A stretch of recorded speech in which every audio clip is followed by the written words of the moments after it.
friends, it's Lisa. Welcome back to my channel. Today we're going to create some more Christmas cards. I thought these turned out really cute. From my video 2 weeks ago, I went over some card ideas, so we're going to go ahead and make another card idea. Here I wanted to show you the two papers from the paper pack of the Nativity set that I'm cutting out, but you could use any paper. I also wanted to show you with this paper with the cool dots, I think you could make a slimline card really easy that would look really great. So I cut the two sheets down to 4 card backs with the size of 4 1/4 high by 6, and then I also cut some other pieces of paper, which is gold and black Centura Pearl cardstock, down to 5 1/2 by 4 1/4 tall.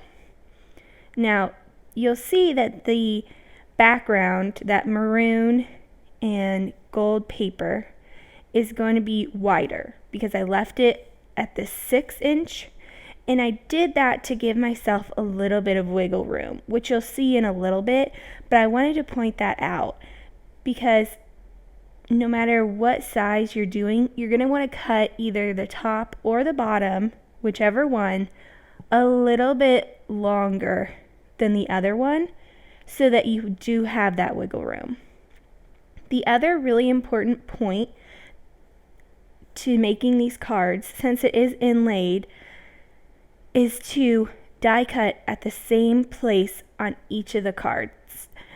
So I'm cutting this die, this Nativity die. It's an edgeable from both the bottom and the top, and I'm going to do it 1 inch up from the bottom, and you'll see I line that up on my grid paper below on my desk, and I'll do that every single time. So here you can see that's what it's going to look like. You don't have to inlay it. You could just glue that over the top. It'd be a lot easier. But I really like the look of the inlay, so that's what I'm going to do. I'm going to use this paper that I'm putting through my Xyron sticker maker to back all of the paper. So here you can see I've put some regular plain printer paper. You don't need anything thick or anything.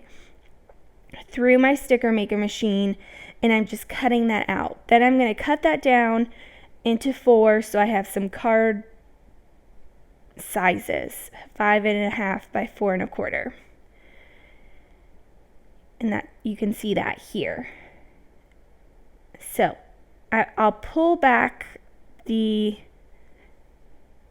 backing so you can see the sticker layer, and I'll start sticking those down. But first I want to jazz up the bottom of the cards because right now it's just the black and the gold cardstock, but I wanted it to be a little bit more interesting. So for the gold, what I'm going to do is use this distress stamp, and I stamped it once on the bottom, and I'll flip it around and stamp it again on the top.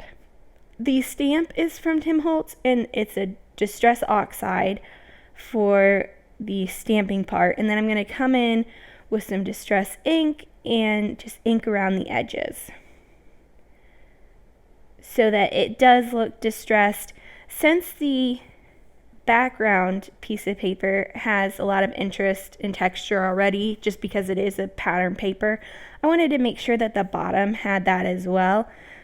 So I went ahead and added this. You definitely wouldn't have to. This card is super simple the way that I'm doing it. I created 8 cards in a little over an hour. But if you didn't inlay and you didn't stamp and distress the bottom, these cards could take probably 30 minutes. I just really like adding some extra stuff. Once I did the stamping and the distressing, I'm taking this gold glitter dust and just dusting the top.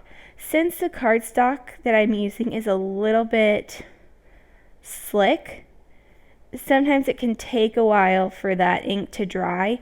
So I did heat dry it as much as I could, and then I'm adding that glitter over the top to just seal it. Now for the the black background, what I'm doing is using some gold pigment ink. I'm going to stamp that down, and then I'm also going to heat emboss that for the same reason, because while I like it just how it is right there, I did a test piece, and even after a couple minutes it wasn't dry at all. It didn't really heat dry very well. So adding the embossing powder over the top just really locks that in and makes sure you're not going to smudge it. So definitely worth doing tests sometimes so that you can make sure what you need to get fixed actually does. I do go back and add some gold dust to all 4 of those as well. I don't distress those because it's already on black, so there's really no point to that. You can see here I do little quick shots of the glitter dust. Here I'm pointing out to you again that even though this is the background, I am measuring it 1 inch up so that it's in the exact same place. And remember, I cut these all to the same height, which is the 4 1/4, but this is the background, so it's the full 6 inches, while the bottoms that we were just working with are only 5 1/2. And here I'm going to show you why that's so important. I'm going to stick the bottom down. And since the die goes 6 inches across, I had to decide what parts to cut. I ended up centering it as much as I could so I could get as much of the image as possible. On the background, I did the full 6 inches, so when I go to put the background on the top here, because it's basically the glue is sticking up from that white piece of paper, I'm going to be able to easily cover the full sheet. So here, first though, I'm inlaying the extra pieces. I have 3 bigger pieces, the full background, and then 3 little pieces under the manger. So I'm starting with the 3 bigger pieces, and I'm just laying those in. I found that starting at the bottom and working my way up was the fastest, the easiest to lay these die cuts in. These 3 ones I'm showing you right now are the easiest. The hardest one is the background, but like I said, if you start by lining up the bottom of the die cut, it makes it the most easy. Then I'm going to pull this bottom part out. I'm saving it for another card. I've actually figured out what to do with it, so I saved all these and I'll be using them again. You'll see that soon. But you will also see that there are a couple little die cut parts left in that die, which is why I die cut one background, then made the card, die cut another background, made that card, because the 3 little parts that go under the manger, I didn't want to lose those, and it's much easier to just leave them in the die and poke them out. So here you can see I'm lining up slowly the background. You do have to take a little bit of time to make sure everything's lined up, because it will go wonky if you let it, and it just fits so perfectly. So if you give yourself a little bit of time, everything goes and it's all lined up and you got a really cool inlay die cut look. So here I'm showing you, I'm just lining that die cut up, then I'll push through those tiny little holes under the manger, and those 3 little die cut pieces that I didn't get will be stuck in there. Really great looking. I do use another die to die cut this out, which here you can see I will be using. It's the A2, oh my gosh, deckled edge die. Goodness. And I use these dies all the time to create deckled edges. I think it just looks great. And it also helps smush all those papers together by putting it through the die cut machine. Here you can see on the left side, if you want to just stick it straight on that background paper, you can. Or if you do the inlay, it looks like the one on the right. I wanted to show you that there's a difference, but it's not a huge difference. So if you didn't want to go to all the trouble of inlaying everything, you didn't have to. I'm going to show you the whole step-by-step process of inlaying again, just so you can see the steps, putting the foreground down, putting the background smaller die cuts in, adding the bigger background in, and then adding those 3 little pieces. I thought these cards turned out really amazing. Sometimes you have an idea and you think, oh, this will look okay. You do it and it looks really great. And that was how I felt about these cards. It just was so easy and simple. I definitely could see doing this for all Christmas cards. You get 4 out of every background sheet of paper. Basically, you use 1 background sheet of paper, 1 regular piece of paper, and 1 printer piece of paper. I guess when I say regular, I mean cardstock. And that'll create you 4 cards. Really simple, really fast. I just thought this turned out really amazing. And I love the background cardstock. I think that looks really cool with the little dots coming down. It's just such a fun card that didn't take a lot of effort.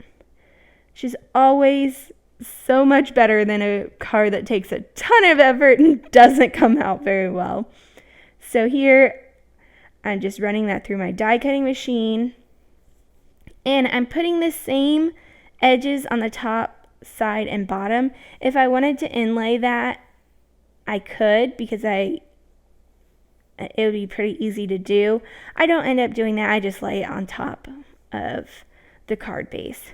So here I'm taking this stamp, and as I said in that previous video where I went through the whole Nativity set and gave you some card ideas, I said that I was going to do this. I cut the stamp apart. I cut the dove off of the top of the sentiment because I really wanted the sentiment alone without the dove.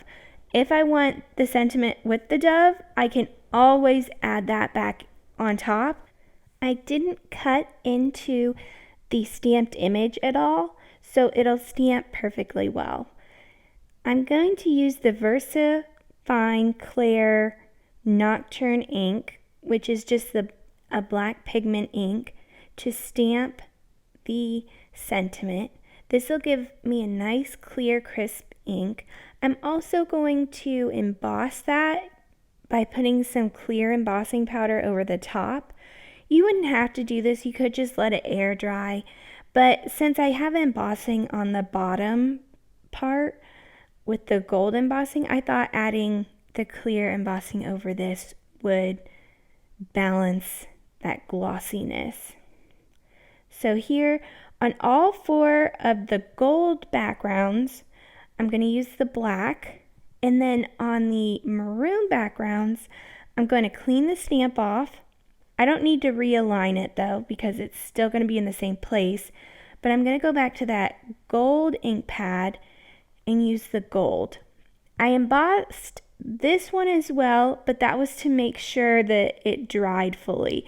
I haven't had a problem with the VersaFine drying on paper, but sometimes the metallic ink pads do take a while to dry. So adding the embossing just makes that whole process a lot quicker. So here we go. You can also see the metallic ink pads don't stamp quite as well. So I went ahead and stamped this 2 to 3 times just straight over the top. One helpful hint, sorry, one helpful hint is to hold that stamp down longer. It gives longer time to transfer the ink, as well as using a stamp positioner allows you to re-stamp, re-ink when you need to. So here I'm taking my card base and I picked out 2 Copic colors that I thought would look good with these cards. For this one I'm using, it's kind of a maroon color and it matches the background of the maroon cardstock really well. So that's why I chose this one. For the gold background, I use a dark blue. I could have gotten a card base, or not the full card base, just a card blank, so it'd go over the top, and do that, and then stick that down on top of the card base, and you wouldn't have been able to see any of the color come through on the back. But I honestly just wasn't worried about it.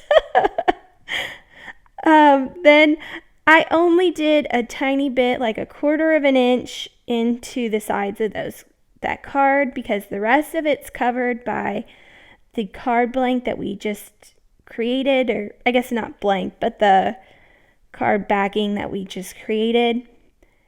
And it looks really cool. That's honestly the entire card. It's so quick and simple. At some point, once I decide what sentiment I want to go on the inside of all my Christmas cards, I'll come back and stamp that inside of all the cards I make. But I don't know what I want to do this year yet, so I can easily do that later, where it'll just be a quick process of picking out the stamp, stamping it in all my cards. So here I'm using the blue, and I'll show you in a minute that you could have used the blue for both cards, use the maroon for both cards. If you had colored cardstock you wanted to use, you could easily use that as well instead of coloring. I didn't have any cardstock that really matched as well as I wanted to. I really wanted these deep jewel tones, and I just didn't have any cardstock that I thought would look really good with that as well. I felt like it was using colored cardstock in a way that wasn't really worth it. Using these white card blanks was perfectly fine. So here you can see the maroon would look really good on the blue as well. So just taking some liquid glue and sticking that down. Super simple, super fast. These cards turned out so cute. My last Christmas cards I did a week or so ago didn't turn out quite as well. I was so excited to make those, and then they didn't turn out quite as well as I'd wanted them to. And then these I wasn't as excited about, but I thought these will be easy to make. Let me go ahead and do these. And then they turned out super cute. I was really happy with them. I did get the final 3 dies that go in the Nativity set. They weren't included in the HSN bundle, so you won't see them on that video, which I'll link here at the end. If you want to go see the 2 videos I've done in this series so far. So you'll see some of those dies coming up really soon. I have a couple more videos all lined up, ready to go. All I have to do is voice them over, so I'll get to that. Have a wonderful day. Hit the like button and comment if you want to, and I will see you soon.